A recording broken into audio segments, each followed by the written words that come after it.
A truly beautiful mind chapter में Germany के युवा वैज्ञानिक आइंस्टीन की जीवन की कहानी है, जिन्होंने अंतरिक्ष, समय और संपूर्ण ब्रह्मांड के विषय में जो हमारी सोच थी उसको बदलकर एक नई परिभाषा दी।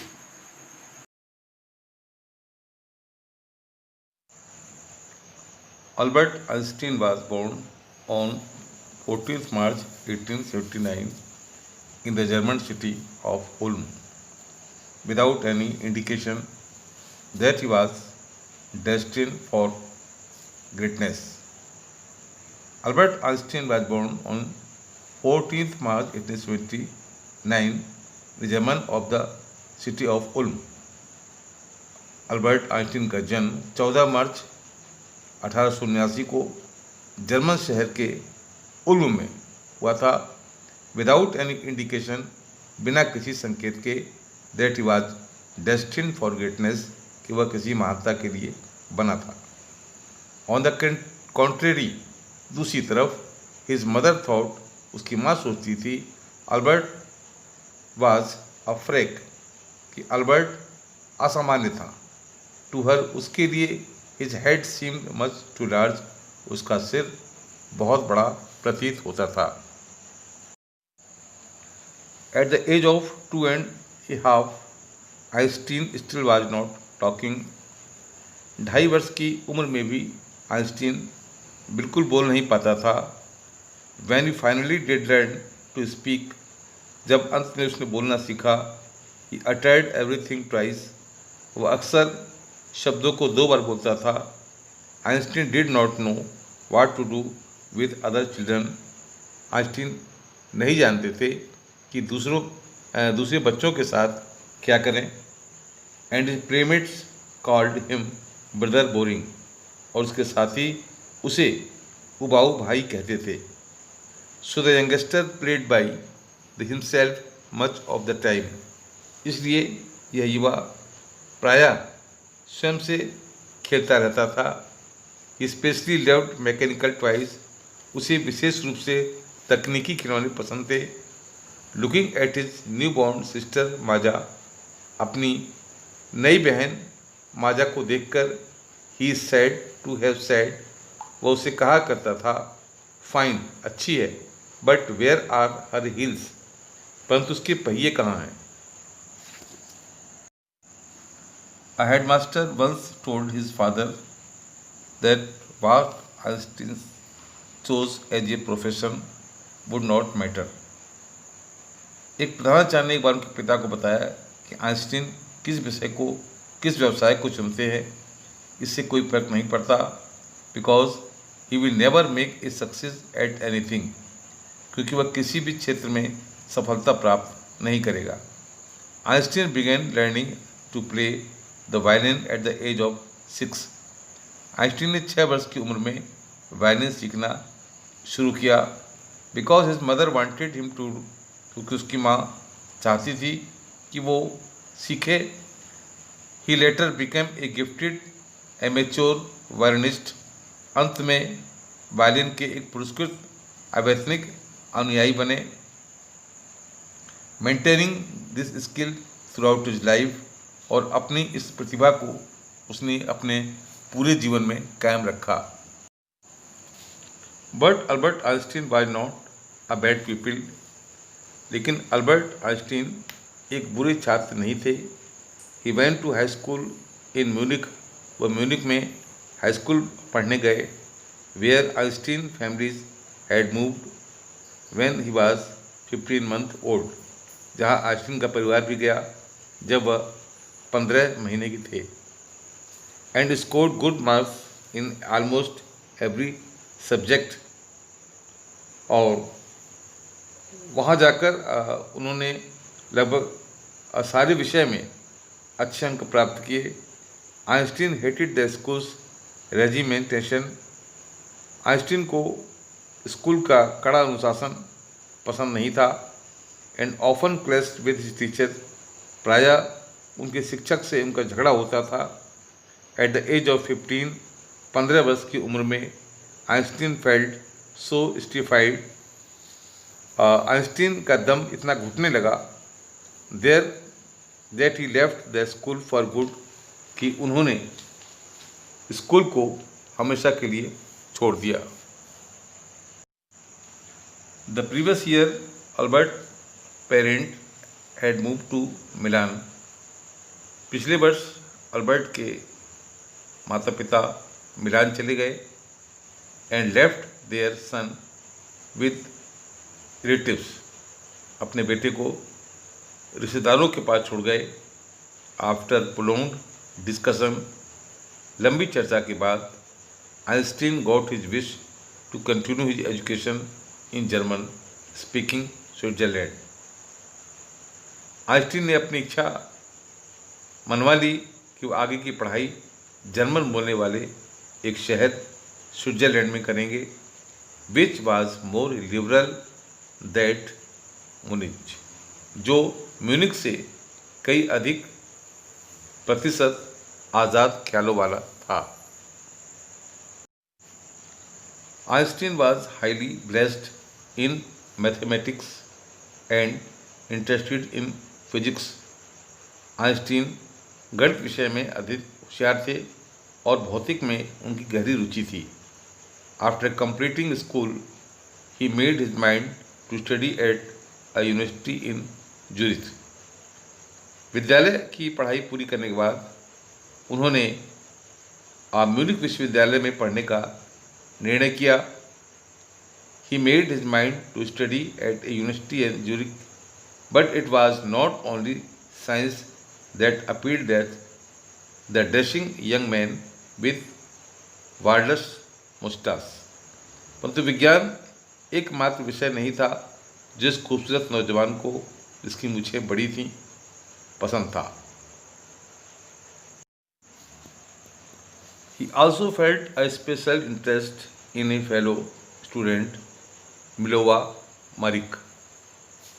वो अपनी एक सहपाठी मिलोवा मारिक के लिए विशेष रुचि का अनुभव करते थे, whom he found to be a clever creature, जो उन्हें एक बुद्धिजीवी प्राणी लगी। This young sir had come to Switzerland because the university in Zurich was one of the few in Europe where women could get degrees।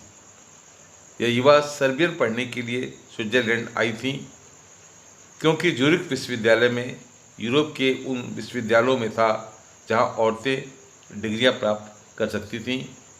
Einstein ने देखा in her an ally against the Philistines, those peoples in his family and the university with whom he was constantly at odds।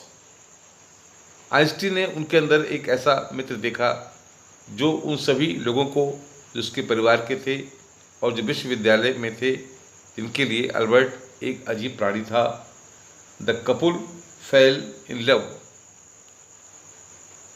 इस जोड़े को प्यार हो गया। Letters survive in which they put their affection into words, mixing science with tenderness. इसके बाद वो पत्र आज भी हैं जिनमें उन्होंने विज्ञान को कोमलता के साथ मिलाते हुए अपने प्यार के शब्दों को रूप दिया। रोट आइंस्टीन ने लिखा, how happy and proud I shall be, मैं कितना खुश और गौरवशाली महसूस करूँगा, when we both have brought our work on relativity to a victorious conclusion, जब हम अपना काम निजी संबद्धता के आधार को एक विजयी निष्कर्ष पर लेकर आएंगे। In 1900, at the age of 21, Albert Einstein was a university graduate and unemployed। 1900 में 21 वर्ष की अवस्था में आइंस्टीन एक स्नातक और बेरोजगार थे। He worked as a teaching assistant, gave private lessons, and finally secured a job in 1902 as a technical expert in the patent office in Bern। उन्होंने सहायक अध्यापक के रूप में कार्य किया, निजी व्याख्यान दिए और अंत में 1902 में एक तकनीकी विशेषज्ञ के रूप में अन्वेषण कार्यालय में, जो बर्न में स्थित था, नौकरी पाई। While he was supposed to be assessing other people's inventions, जबकि उन्हें दूसरे लोगों के आविष्कारों को परखने का कार्य करना था, Einstein was actually developing his own ideas in secret। लेकिन वास्तव में आइंस्टीन गुप्त रूप से अपने विचारों का विकास कर रहे थे। He is said to have jokingly called the desk drawer at work the Bureau of Theoretical Physics। वह मजाकिया ढंग से अपने काम को, मेज की दराज को भौतिकी सिद्धांतों का लेखन स्थान कहा करते थे।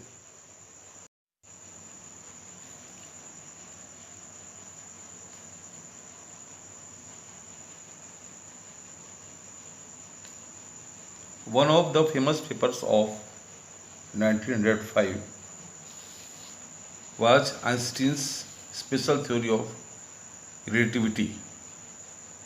1905 का प्रसिद्ध पत्र आइंस्टीन का विशेष संबद्धता का सिद्धांत था, according to which time and distance are not absolute. इसके अनुसार समय और दूरी एक साथ नहीं मापे जा सकते।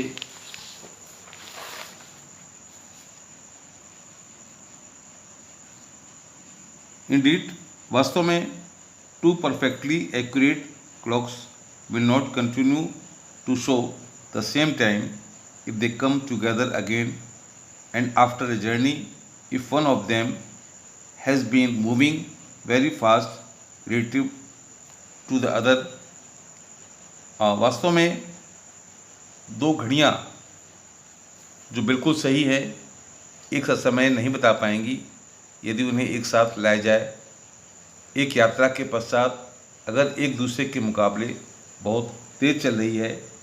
From this followed the world's most famous formula, और यहीं से विश्व का एक प्रसिद्ध सूत्र का निर्धारण हुआ, which describes the relationship between mass and energy, जो भार और ऊर्जा के संबंध का वर्णन करता है।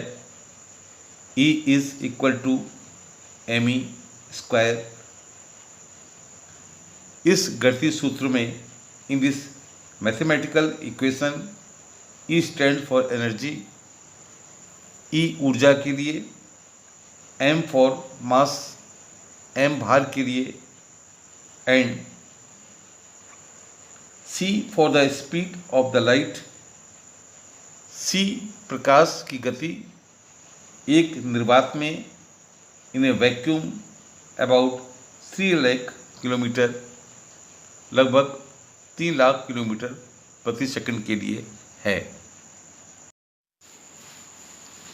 While Einstein was solving the most difficult problem in physics, जब आइंस्टीन भौतिकी की सबसे मुश्किल समस्याओं का हल निकाल रहे थे, his private life was unraveling।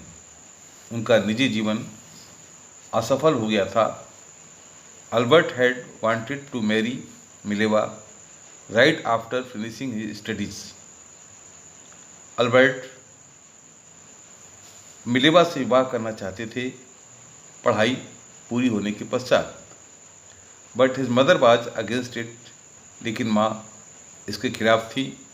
She thought, वह सोचती थी, Mileva who was 3 years older than her son was too old for him।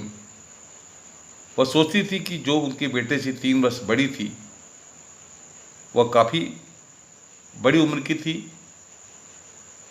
She was also bothered by Mileva intelligence. वह मिलेवा की बुद्धि के लिए भी चिंता करती थी। She look like you, his mother said. उसकी माँ ने कहा, वह तुम्हारे लिए एक पुस्तक के समान है। Einstein put the wedding off. Einstein ने विवाह को टाल दिया। The pair finally married in January 1903। जोड़े ने आखिरकार जनवरी 1903 में विवाह किया एंड हैड 2 सन्स और उनके 2 पुत्र हुए। But a few years later the marriage faltered. कुछ वर्षों बाद ही उनकी शादी कमज़ोर पड़ गई। Mileva meanwhile was losing her intellectual ambition and becoming an unhappy housewife. Mileva इस दौरान अपनी बौद्धिक महत्वाकांक्षा को खोने लगी और एक अप्रसन्न घरेलू महिला बन गई। After years of constant fighting, the couple finally divorced in 1919. वर्षों घरेलू लड़ाइयों तथा अप्रसन्नता के बाद वह जोड़ा आखिरकार 1919 में कानूनी रूप से अलग हो गया। Einstein married his cousin Elsa the same year. Einstein ने उसी वर्ष अपनी चचेरी बहन एल्सा से विवाह कर लिया। Einstein's new personal chapter coincided with his rise toward fame.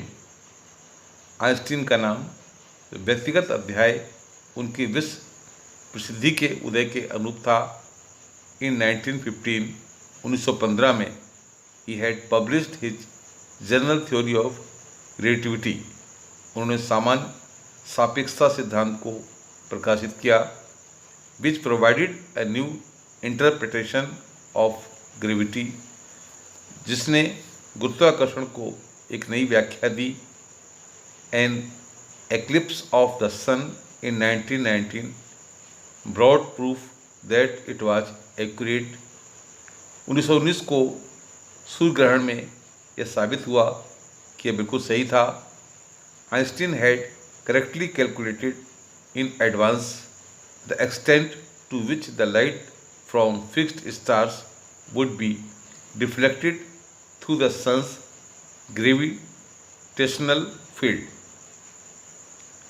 Einstein ने पहले ही यह गणना कर ली थी कि प्रकाश स्थिर तारों से होता हुआ सूर्य के गुरुत्वाकर्षण क्षेत्र से किस प्रकार विचलित होगा। The newspapers proclaimed his works as a scientific revolution. समाचार पत्रों ने उनके इस कार्य को एक वैज्ञानिक क्रांति घोषित किया। Einstein received the Nobel prize for physics in 1921। Einstein ने 1921 में भौतिक के लिए नोबेल पुरस्कार प्राप्त किया। He was showered with honours and invitations from all over the world. उन पर पूरे विश्व के सम्मानों और निमंत्रणों की वर्षा होने लगी। And loaded by the press, और प्रेस के द्वारा उन्हें प्रशंसा प्राप्त हुई।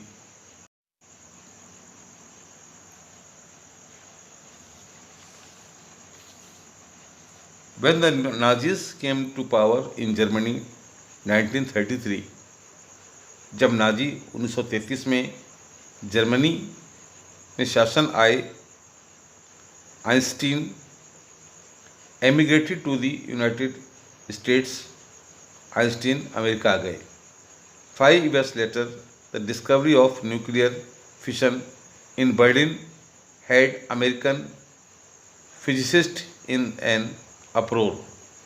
5 वर्ष उपरांत बर्लिन में परमाणु विखंडन की खोज ने अमेरिका के भौतिक शास्त्रियों को चौंका दिया।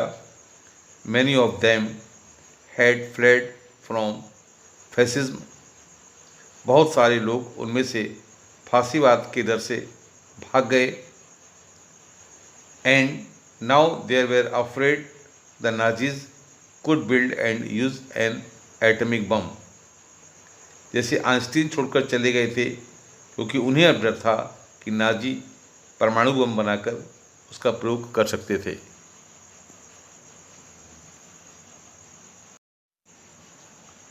At the urging of a colleagues, Einstein wrote a letter to the American President Franklin D. Roosevelt. अपने एक साथी के आग्रह पर आइंस्टीन ने 2 अगस्त 1939 को अमेरिका के राष्ट्रपति फ्रैंकलिन डी रूजवेल्ट को एक पत्र लिखा on 2 August 1939 in which he warned a single bomb of this type, जिसमें उन्होंने चेतावनी दी इस प्रकार का अकेला bomb export in a port might very well destroy the whole port together with some of the surrounding territory. इस प्रकार का अकेला बम अगर एक बंदरगाह में विस्फोट कर दिया जाए तो आसपास के कुछ क्षेत्रों के साथ पूरे बंदरगाह को तबाह कर देगा. His words did not fail to have an effect. उसके शब्द असर करने में असफल नहीं हुए. The Americans developed the atomic bomb in a secret project of their own. America के लोगों ने अपने एक गुप्त योजना में परमाणु बम को बनाया and dropped it on the Japanese cities of Hiroshima and Nagasaki in August 1945. और अगस्त 1945 में जापानी शहर हिरोशिमा और नागासाकी पर बम गिरा दिया. Einstein was deeply सेकन by the extent of the destruction. Einstein को इतनी अधिक तबाही देखकर गहरा आघात लगा. This time he wrote a public massive of the two the United Nations. इस बार उन्होंने संयुक्त राष्ट्र को एक सार्वजनिक पत्र लिखा. In it he proposed the formation of a world government. इसमें उन्होंने एक विश्व सरकार बनाने का प्रस्ताव किया. In it unlike the letter to Roosevelt this one made no impact. Roosevelt के पत्र से अलग इस पत्र ने कोई असर नहीं दिखाया. But over the next decade, परंतु अगले दशक तक Einstein got ever more involve in politics. Einstein ने राजनीतिक हथियारों के निर्माण को समाप्त करने के लिए लड़ते हुए agitating for an end to an arms builds up and using his popularity to campaign for peace and democracy. Einstein राजनीति में हथियारों के निर्माण को समाप्त करने के लिए लड़ते हुए अपनी प्रसिद्धि का प्रयोग शांति और लोकतंत्र की बहाली के लिए कार्य किया और अधिक सक्रिय हो गए. When Einstein died in 1955 at the age of 76, जब आइंस्टीन की 1955 में 76 वर्ष की उम्र में मृत्यु हुई, he was celebrated as a visionary and a world citizen as much as a scientific genius. तो एक प्रतिभाशाली वैज्ञानिक के साथ उन्हें भविष्य के दृष्टा और वैश्विक नागरिक के रूप में याद किया गया.